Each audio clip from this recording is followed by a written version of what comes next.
అందరికీ నమస్కారం. My name is Parthi Srivatsal. I'm studying 5th class.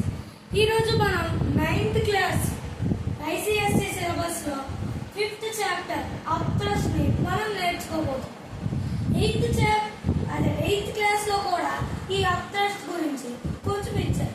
మనం దానికి టచ్ అండ్ మోషన్లో వెళ్తూ ఈ చాప్టర్ని అలా కొనసాగుతాం. సో ఫస్ట్కి మనం ఈ చాప్టర్ స్టార్ట్ చేసుకునే ముందు బేసిక్ అంటే అప్థ్రస్ట్ కాకుండా థ్రస్ట్ యొక్క బేసిక్ డెఫినేషన్ ఇంకా మీకు ఒక ఎగ్జాంపుల్తో చెప్తాను. సో ఈ వీడియో చాలా బాగుంటుంది. So let's start. మనము అప్థ్రస్ట్ కంటే ముందు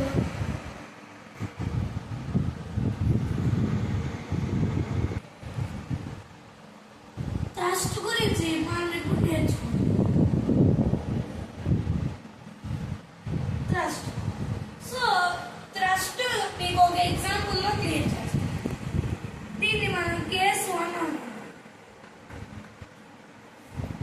కేస్ 1లో మీరు బ్లాక్ తీసుకుంటారు. ఇది బ్లాక్.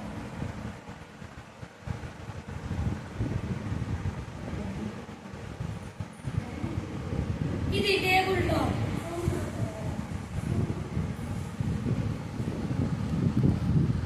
Table top.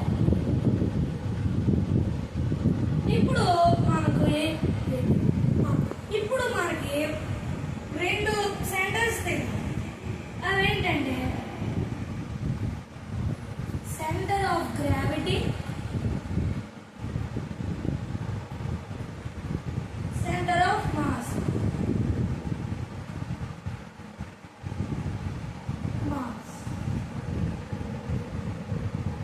ఈ రెండు మనకు తెలిస్తే మనం థ్రస్ట్ ని చాలా సింపుల్ గా అర్థం చేసుకోవచ్చు.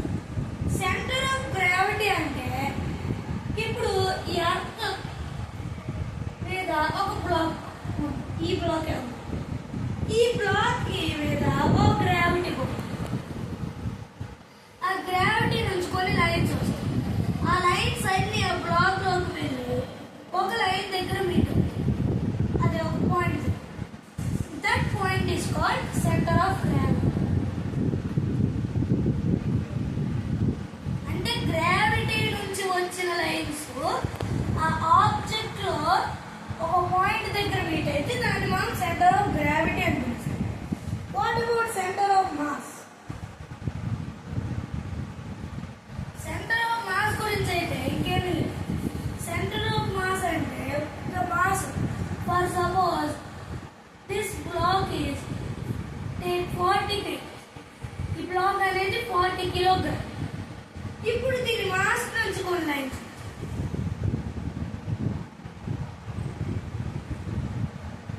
చాలా మందికి డౌట్ విడుదల అవుతుంది. మనము ఈ లైన్ ఒక లెంత్ ని ఎలా కనుక్కోవచ్చు చెప్తా. మనకి ఫస్ట్ నంబర్ కావాలి. అంటే నంబర్ ఎలా వస్తుందంటే C+m. అంటే కార్నర్స్ ఇంకా ఇందులో ఎన్ని లైన్స్ ఉంది దాని యొక్క మిడ్ పాయింట్స్. సో ఇది స్క్వేర్ షేప్డ్ ఉంది కాబట్టి స్క్వేర్ కి corners 4 and mass mid points 4. So 8. ఇప్పుడు L లెంత్ కనుక్కోవాలంటే W/mg. So 40/8. So 5 centimeters. ఉన్న లైన్స్ ఒక లెంత్ గీయాలి. నేను మీకు ఇది ప్రాక్టికల్ గా చూపించలేదు. So this is about centre of mass and centre of gravity. ఇప్పుడు మనం ఎగ్జాంపుల్ ఓకే.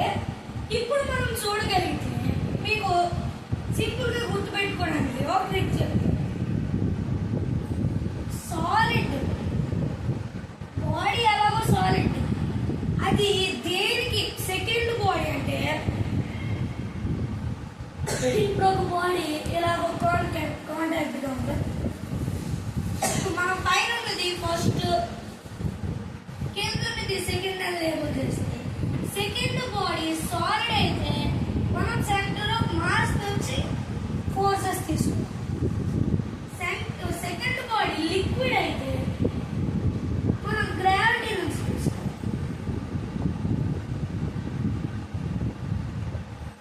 అలా సో సెకండ్ బాడీ మనకి table top and this is a solid. So మనం మాస్ ని తీసుకుంటాం.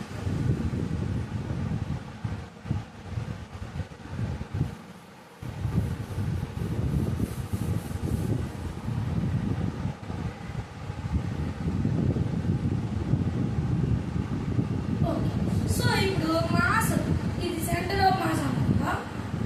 దీని నుంచి ఫస్ట్ ఈ టేబుల్ టాప్ కి ఒక ఫోర్స్, నెక్స్ట్ పైకి కూడా ఒక ఫోర్స్, దీని నుంచి టేబుల్ టాప్ నుంచి బ్లాక్ అంటే రిటర్న్ ఫోర్స్ అలా.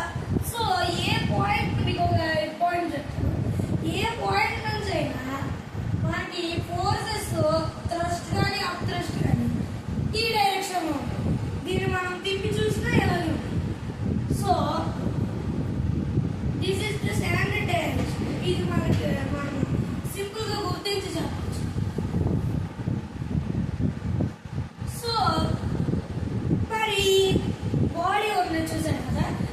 ఇప్పుడు ఈ ఫోర్సెస్ లో ఏది యాక్షన్ ఏది రియాక్షన్ అని మనం ఎలా తెలుసుకోవాలి?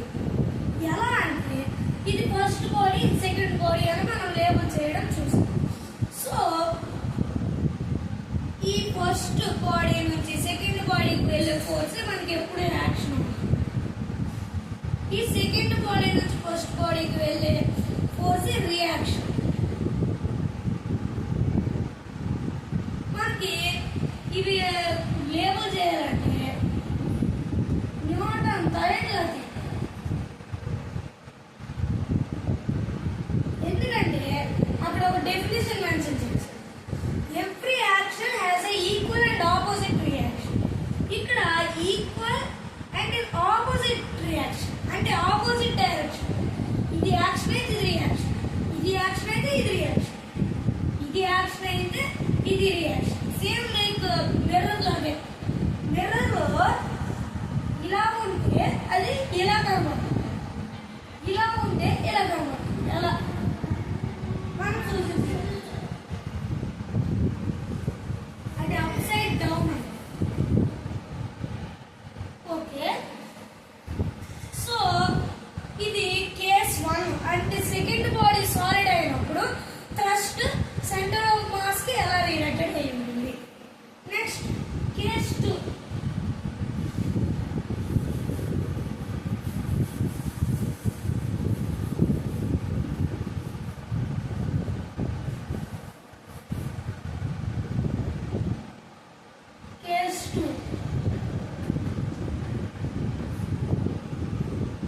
కేస్ 2లో మనము అదే బ్లాక్ తీసుకుంటాం విత్ లిక్విడ్ సే వాటర్. ఇది బ్లాక్, ఇది వాటర్.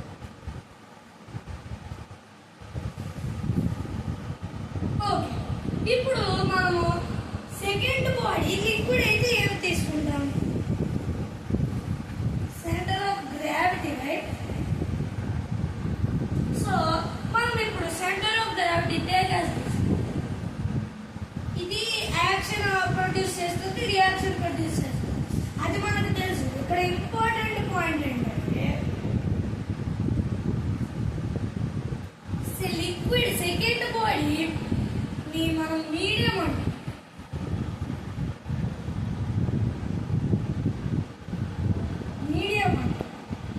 ఈ మీడియం అనేది లిక్విడ్ అయితే మనకు సెంటర్ ఆఫ్ గ్రావిటీ ఉంటుంది, సాలిడ్ అయితే mass use centre of mass. So అలా మనం సూచించవచ్చు. This is about case 2. అంటే థ్రస్ట్ అనేది సెంటర్ ఆఫ్ మాస్ కి రిలేటెడ్ అయి ఉంటుంది, సెంటర్ ఆఫ్ గ్రావిటీకి కూడా రిలేటెడ్ అయి ఉంటుంది మనం చెప్పొచ్చు ఈ examples. So finally thrust definition రాశాం. థ్రస్ట్ డెఫినేషన్ అంటే when a body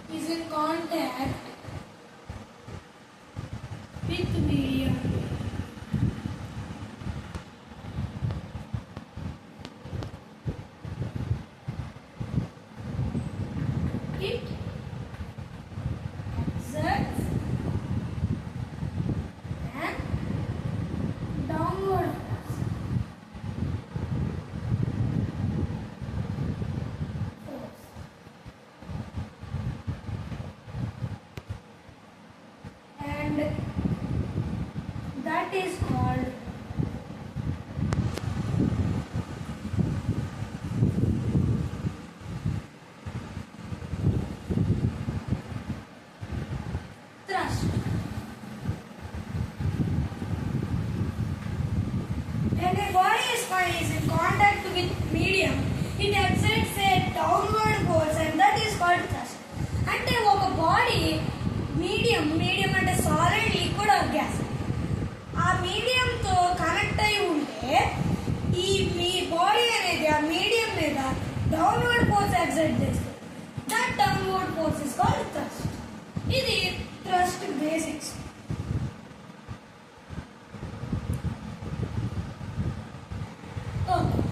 ఇది థ్రస్ట్ బేసిక్స్. మనకి అప్థ్రస్ట్ నేర్చాలంటే థ్రస్ట్ బేసిక్స్ కొంచెం కావాలి. సో ఇప్పుడు మనం అప్థ్రస్ట్ గురించి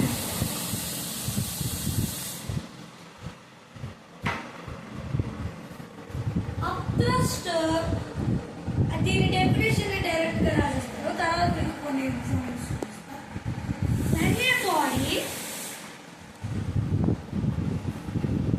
immersed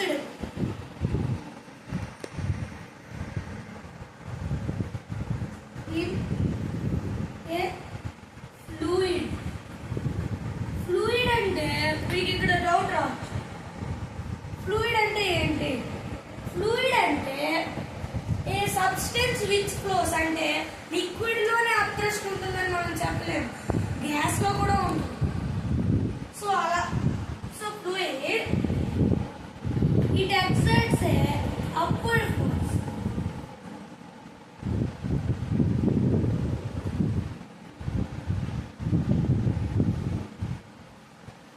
called upthrust.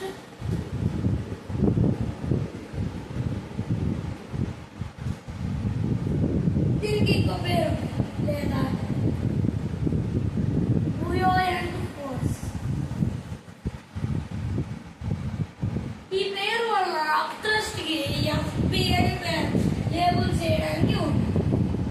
FB అంటే buoyant force అని అర్థం.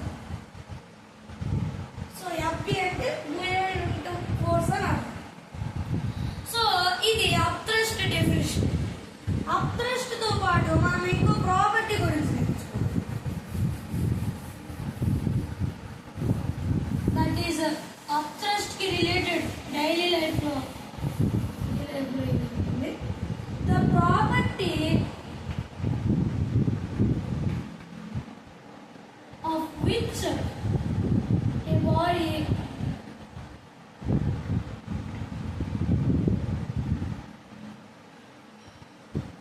exerts a upward force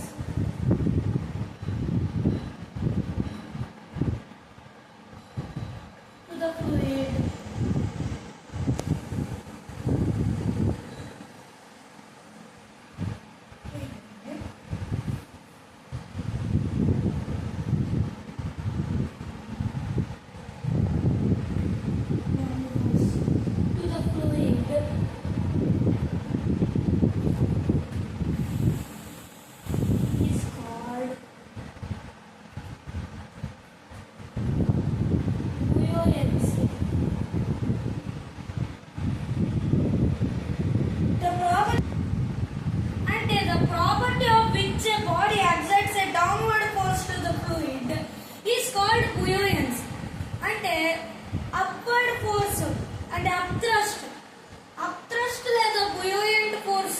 flotation యొక్క ప్రాపర్టీని మనం buoyancy అని పిలుస్తాం. This is the definition of buoyancy.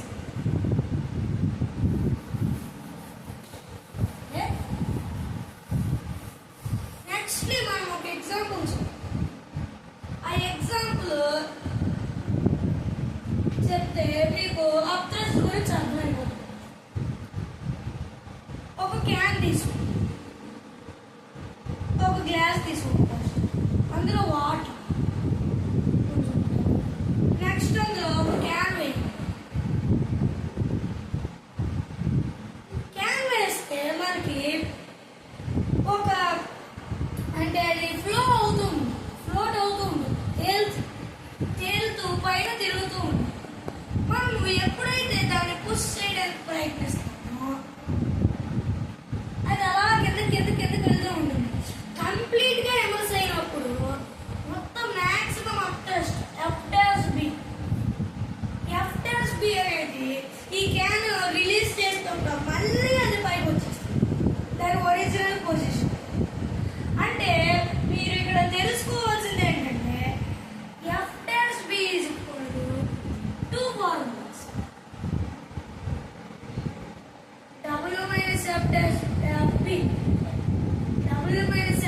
ఎప్పుడు W-3FP ఎప్పుడంటే అది సింక్ అయినప్పుడు మనకి ఫ్లోటేషన్ కావాలి కదా.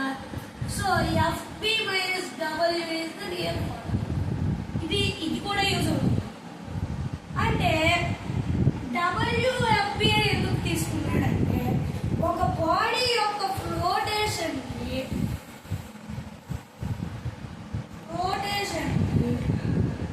యూజ్ అయ్యే 2 ఫోర్సెస్ ఏంటో తెలుసా? Wait, next అప్థ్రస్ట్. వెయిట్ అనేది ఇప్పుడు ఇక్కడ ఫోర్స్ ఎందుకు అయింది? 2 కారణాలు. వెయిట్ అనేది ఫోర్స్ కి, ఇంకొకటి వెయిట్ అనేది ఫోర్స్ డ్యూ టు గ్రావిటీకి ఈక్వల్. ఎందుకంటే మనం ఇక్కడ ఫ్లూయిడ్ లో ఇమర్స్ చేస్తున్నాం. ఇమర్స్ చేసినప్పుడు force due to gravity force అయిపోతుంది. ఫోర్స్ ఈక్వల్స్ టు వెయిట్ కాబట్టి weight is also a force అప్పుడు. So weight and upthrust are the 2 forces which act during a body's flotation. అంటే ఒక బాడీ ఫ్లోటేషన్ తేలడం లేదా మునిగిపోవడం, ఆ acting skit లో ఈ 2 forces act చేస్తాయి. ఇది ఎక్స్పెరిమెంట్ నుంచి మనం తెలుసుకోవచ్చు. Next effecting factors. అప్థ్రస్ట్ కి ఎఫెక్టింగ్ ఫ్యాక్టర్స్ ఉన్నాయి. 2 things. ఆ ఎఫెక్టింగ్ ఫ్యాక్టర్స్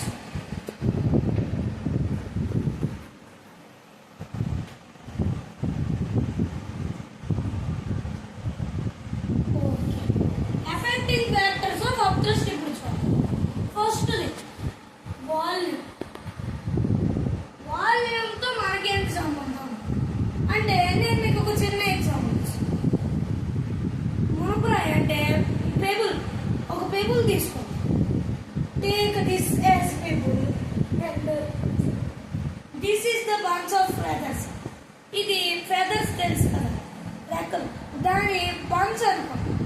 ఇది పెబుల్.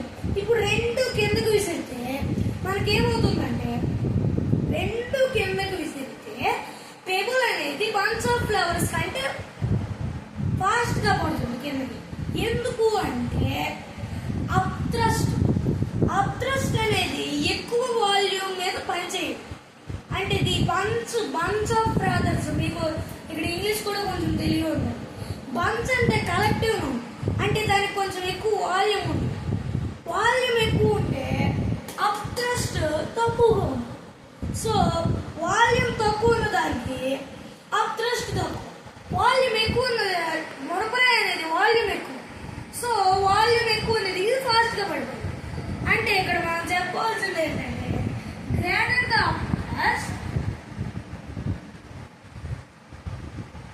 అదే greater the volume, more the upthrust.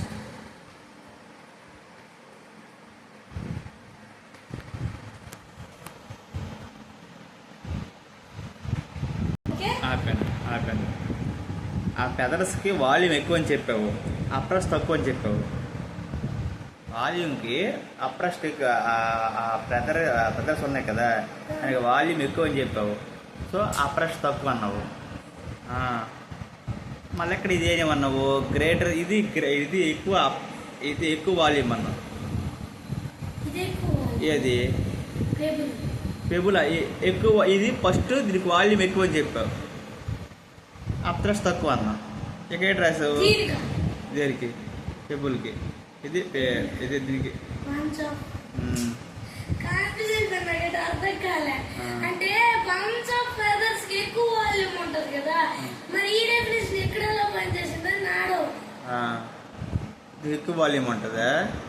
మరి బంచ్ ఆఫ్ ఫెదర్స్ అంటే ఎక్కువ వాల్యూమ్ ఉంటుంది. వాల్యూమ్ అక్కడ ఉంది. అక్కడ వాల్యూమ్ ఏంటి? అక్కడ అది ఏరియా ఎక్కువ తప్ప కానీ వాల్యూమ్ ఎక్కడ ఉండదు. వాల్యూమ్ ఎక్కువ ఏది బరువు అదే వాల్యూమ్ ఎక్కువ కదా మ్యాక్సిమం. ఇది బరువు, ఇది వేగం పడుతుంది కదా కిందకి.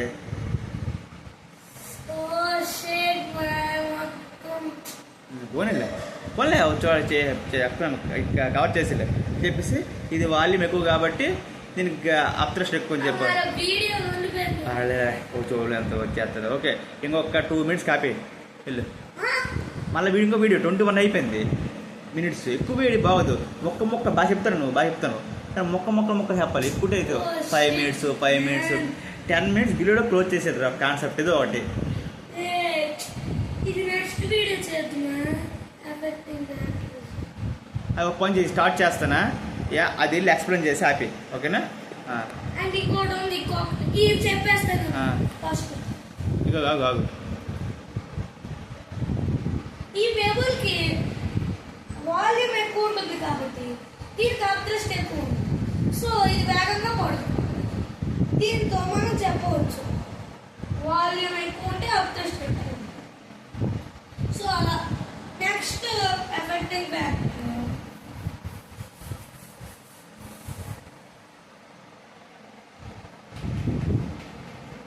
డెన్సిటీ. నేను మీకు ఇది సింపుల్ ఎగ్జాంపుల్ చూపిస్తాను. Take 2 cases. వాటర్. మీరు ఒక ఐరన్ నెయిల్ పాయింట్ తీసుకోండి, అది వాటర్లో పెట్టండి, అది సింక్ అయిపోతుంది. కానీ ఒక షిప్ దాని మీద అలాగే ఉంటుంది. ఎందుకంటే దీని యావరేజ్ డెన్సిటీ వాటర్ డెన్సిటీ కంటే హై. సో ఇది మునిగిపోతుంది. దీని యావరేజ్ డెన్సిటీ దీని డెన్సిటీ కంటే తక్కువ. సో ఇది మునగదు. అంటే less the density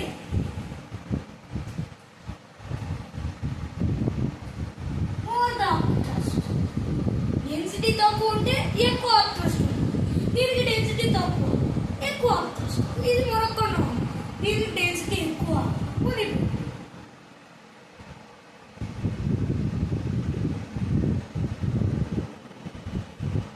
Upthrust, more the upthrust.